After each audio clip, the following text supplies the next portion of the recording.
Hello and welcome to week 15 in technology and society. And this is it, folks. This is the last one of these videos. This is the ending of the class. Everything is wrapping up. Let me tell you how things are going to go. So, all is well. Grading has gone well. I finished the cultural identity assignment. That was really fun. Did a really great job with that. Now what we're left with, this last piece, is the information literacy paper or the service learning paper. And for this last assignment, this is the one where I've had you submit a proposal to me. Now, some of those proposals still need to be updated. Many are all set. I hope that you're working on this project, if not done at this point.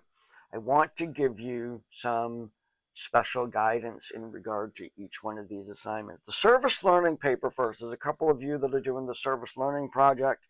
You will be engaging in this service, the concert that's coming on the 5th of December. You have time to get that paper done. Now, the way the service learning paper works is there's some reflection areas. The outline is in the just like the information literacy paper, the outline is in the course book. Make sure you address each one of those points. Each one of those points carry a weight to it. And then there's a reflection on the content. Now, for the service learning folks, what you're doing is you're identifying content within sociology, maybe even specific to technology, and you're telling a story about your service learning experience that ties that information from the class to the experience that you had in your service learning. In your description of the story, you need to use the official terms from the field of sociology. So, in all the topics within sociology and all the subtopics within technology and society, you identify three completely different areas to focus on. You provide the name of that thing. You provide an official sociological definition to that, and then you tell a narrative story that incorporates that definition into your description of an experience that you had during the service learning project. So those descriptions, those stories are narrative, meaning, when I was at the concert, it's in first person and you're writing that all out, and you're expressing the the course content in that context. Now, for some of you, you might be at a place where you're sort of, if you're available on the 5th of December and you want to switch your topic over to service learning, you are free to come. You're free to get in touch with me. I need to know who's coming. Can't just show up.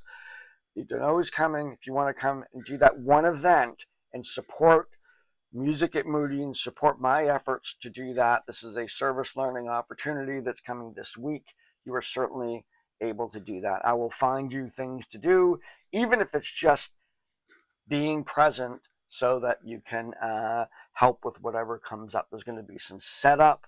There's going to be some, it's a large 20-piece orchestra that's coming.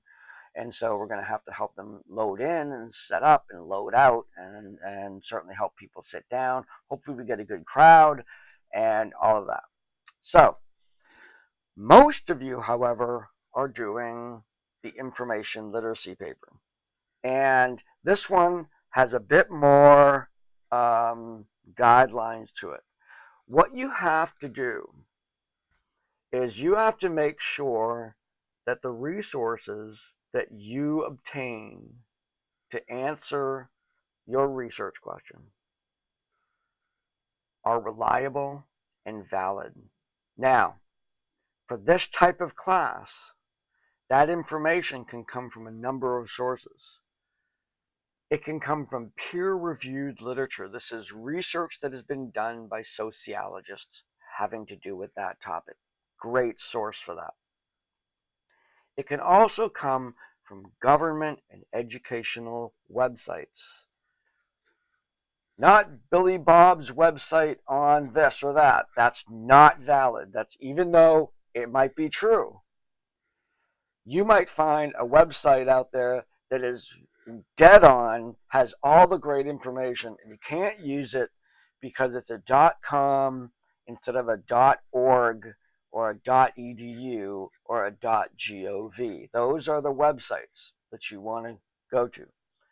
You can also use AI to help you get that information. But here's the thing about using AI.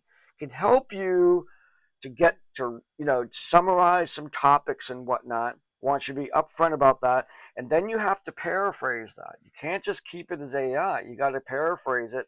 By paraphrasing and putting that content into your own words, you're learning it. And I'm okay with that. The problem with AI, though, it's not going to give you where it found that information. AI doesn't work that way.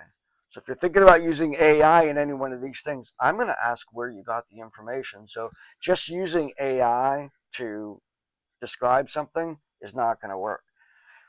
Typically, the way I've seen people use AI is they've asked their questions into AI, they get the summary of it, and then they have their talking points. They have to go out and find evidence for those talking points. Not the best way to do research, I will tell you. Not the best way to do it. It's kind of backwards. But you're going to end up using that tool to help you organize your ideas. Maybe even what would be really great is you put your question in there and ask AI to outline a paper on this. Just outline. Great writing tool. And then you go in and you write all the stuff based on the outline. That's a great use of AI for this type of paper. Now remember, what you're trying to do in this paper is answer a question. At the end of the day, when I'm reading your paper, I need to see that you have explored resources to answer your questions. I am not, for this level of paper, I am not interested in hearing or reading, in this case, about your experience and your thoughts. That is not what this paper is about. You are a reporter, basically, and you're saying, here's this question, here's what the experts are saying. That's it. Your summary at the end, which will consolidate all of that into a single section at the end of your paper, is simply going to reflect what you found. There's no evaluation.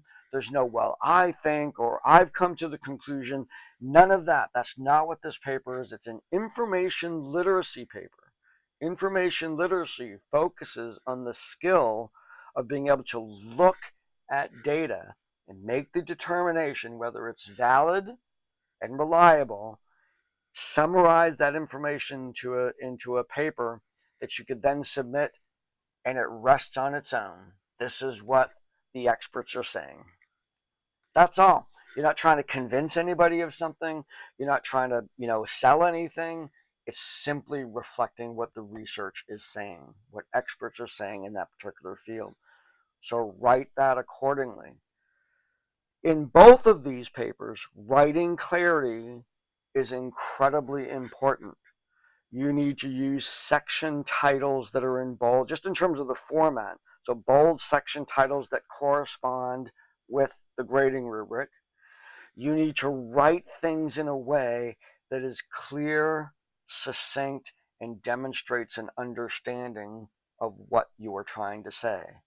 Particularly in the information literacy paper, when you say something that is from a source, you need to put in-text citations telling me where that was from, and those in-text citations need to correspond to a submission on your references page, not works cited, not bibliography, references. And all of this is in APA style, American Psychological Association style. Everything's double spaced, clean, boundaries, make it look professional. If it doesn't look professional, big X on it, I send it back to you. You have to redo it. There's an image in the course book right there This is what your title page should look like. No fancy title pages. Don't look up words, fancy title pages. No, nothing. Make this, it should look boring, but very neat. Check for spelling, read it out loud, have people read it, submit it to the writing center. This is a huge paper, worth a lot, and it's worthy of this. We have a 2-week period of time in this class to get this done. If you're starting from zero, you have 2 weeks to get this done. Basically, the due date is this coming week, and then we have 1 more week for tying up the loose ends. So for those of you getting it done this week, awesome, but there's still that other week where I can negotiate still accepting that paper. So there's no reason why you can't take your time actually doing a really good job on the writing. Making sure, okay, a couple things. Don't try to write outside of your natural writing ability. I want you to write like, and I don't want to say that, it sounds kind of mean, but don't try to look smart or look clever or anything. Just be yourself. That applies to every writer. So just be yourself in terms of language that you understand. You're demonstrating your understanding of these resources. That's what it's all about. The same with the service learning paper. The other thing is absolutely, and I know you might have heard different from different teachers, absolutely never, ever quote. No quotes. Quotes means somebody else wrote it. And I've gotten papers that were well organized, but it's basically a bunch of cut and paste. No quotes ever. That will be points off, that will be rewrites, that will be, so no quotes ever. But you still have to cite your sources. Even if you rephrase something, you have to put, the source of that information in an in-text citation, and then in your references.